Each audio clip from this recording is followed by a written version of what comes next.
दोस्तों, भाग्य के खेल के चैनल में आपका स्वागत है। दोस्तों, प्रतिदिन न्यूज़ और अखबार में आप रेप कांड के बारे में सुन रहे हैं। ये ऐसा अपराध है जो सामाजिक अपराध है, कृत्य अपराध है, जो समाज को भी बर्दाश्त नहीं है और किसी को भी बर्दाश्त नहीं है। तो इसी से संबंधित हम एपिसोड में आपको बताएंगे कि ये कौन लोग हैं जो इस कृत्य को करते हैं, ये किन किन ग्रहों से संबंधित होते हैं। ये चीज़ें हम आपको इन अपने एपिसोड में बताएंगे, क्योंकि ये काफ़ी लंबा प्रोसीजर है।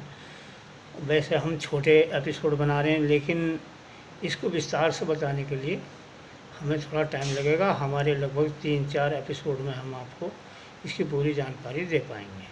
अतः आप हमारे इस बात को ध्यान रखें, हमारे ये 3-4 एपिसोड आप अवश्य देखें। इसके लिए पहले आप जो है हमारे चैनल को लाइक करें, सब्सक्राइब करें, शेयर करें, ताकि अधिक से अधिक हमारी ये बात समाज में जा सके कि ऐसे व्यक्ति जो घृणित अपराध करते हैं रेप का, उनसे कैसे सतर्क रहा जाए। ये बहुत ज़रूरी है। जब तक समाज जागृत नहीं होगा तब तक लो ये रेप कांड नहीं रुकेगा। इसके लिए रोकने के लिए समाज का जागृत होना बहुत ज़रूरी है। और समाज जागृत जब होता है जब उसको दिशा निर्देश दिया जाता है कि आप ऐसे आदमियों से सचेत रहें। तो दोस्तों, हम आपको ले चलते हैं इस ग्रह पर। ये ग्रह हैं शुक्र ग्रह। और शुक्र ग्रह के संबंध में पहले आप जानकारी ले लें। ये शुक्र ग्रह जो हैं वृश्चिक और तुला राशि, भरणी, पूर्वा फाल्गुनी और पूर्वाषाढ़ा नक्षत्र के स्वामी हैं। राहु, शनि और मंगल के ये दोष दूर करते हैं, एक बात। और जो व्यक्ति शुक्र ग्रह से संबंधित होते हैं, यहाँ पर जिन पर शुक्र का पूरा प्रभाव होता है, उन व्यक्तियों का जन्म वैशाख और जेठ में होता है। ये भी ध्यान रखना है। तो दोस्तों, इस संबंध में आज हम इस पर चर्चा करते हैं कि ये कौन ग्रहस्थी लोग हैं जो इस काम को करते हैं। ये शुक्र ग्रह से संबंधित होते हैं। और मंगल और शनि ग्रह के भी व्यक्ति होते हैं। उनके बारे में, रेखाओं के बारे में हम आपको बाद में बताएंगे, क्योंकि उनका रेखाओं से संबंध होता है। रेखाओं के बारे में अभी तक हमने आपसे कोई जिक्र नहीं किया, क्योंकि अभी हम ग्रहों के संबंध में ही आपको जानकारी देंगे। जब तक ग्रहों के संबंध में जानकारी नहीं होगी तब तक आप रेखाओं को नहीं समझ पाएंगे, क्योंकि रेखाओं का फल भी ग्रहों से ही संबंधित होता है। यदि हम रेखा के संबंध में आपको बताएं और ग्रह के संबंध में बताएं तो उसका फल आपको ना समझ पाएंगे, ना मिल पाएगा। इसलिए हमने सबसे पहले जो एपिसोड तैयार किए हैं वो सब ग्रहों पर ही तैयार किए हैं। दोस्तों, शुक्र ग्रह के 3 भाग होते हैं, जिसमें अंगूठा मेन है। ये अंगूठा मेन होता है। तो दोस्तों, जब आदमी बीमार पड़ जाता है और वो लाइलाज होता है, तो वो वैद्य के पास जाता है और कहता है, वैद्य जी आप मेरा इलाज करें।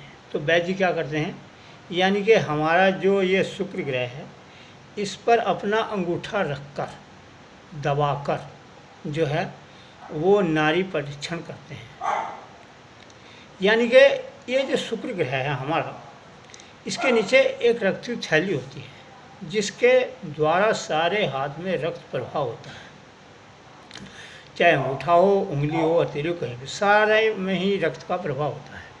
तो इसका मेन जो है वो अंगूठा है। दोस्तों, ये जो अंगूठा है ये 3 प्रकार के होते हैं।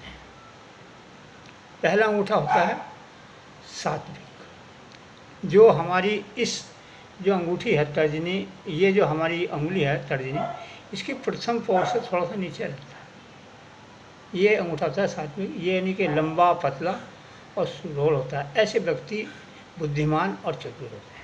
ये भी हम आपसे बता दें, क्योंकि हमने एपिसोड 3 में पूरी जानकारी आपको दी थी, लेकिन यहाँ दोबारा जानकारी देनी बहुत ज़रूरी है। दूसरा होता है ये जो द्वितीय गांठ है, ये यहाँ तक ही पहुँचता है। आप देख रहे हैं, ऐसा व्यक्ति परिश्रमी होता है, अपने परिश्रम के बल पर ही सब कुछ खड़ा करता है। और तीसरा व्यक्ति होता है जो अंगूठा यहाँ तक आता है, वो कहलाता है तमोगुणी, यानी कि जो यहाँ तक ही आएगा वो तमोगुणी कहलाता है दोस्तों। और ये तमोगुणी अंगूठा ही आदमी के क्राइम का कारण है। तो दोस्तों अब हम इसके बारे में बताते हैं। इसके भी तीन पार्ट हैं, पहला उर्वर, दूसरा मध्य और तीसरा शुक्र। ये जानकारी आपको बहुत देनी जरूरी है। कोई क्राइम करने वाला आदमी कौन होता है, कैसे होता है, ये पूरी जानकारी हम आपको दे दें। देखिए दोस्तों, ये जो अंगूठा है का जो पहला भाग है ये उर्वर्ध कहलाता है। ये हमारी इच्छा शक्ति का केंद्र है। और इसका जो दूसरा भाग है ये तर्क शक्ति का केंद्र है। यदि किसी का पहला हिस्सा कहाँ से, इस गांठ से ऊपर का हिस्सा, ये इच्छा शक्ति केंद्र है, यानी कि यदि अगर ये बड़ा है तो उसके अंदर इच्छा शक्ति बहुत प्रबल होगी। दूसरे, यदि अगर ये बड़ा है तो उसके अंदर तर्क शक्ति बहुत बड़ी होगी। तो लेकिन ये दोनों हिस्से कायदे में बराबर होने चाहिए, सम होने चाहिए, तो वो आदमी अपनी इच्छाओं पर कंट्रोल कर लेता है। तो हाँ, आप इतने एपिसोड में इतना ही, शेष एपिसोड हम दूसरा बनाएंगे। इस प्रकार हम 3-4 एपिसोड तैयार करेंगे जिससे हमारी ये पूरी जानकारी समाज तक पहुँचे। धन्यवाद।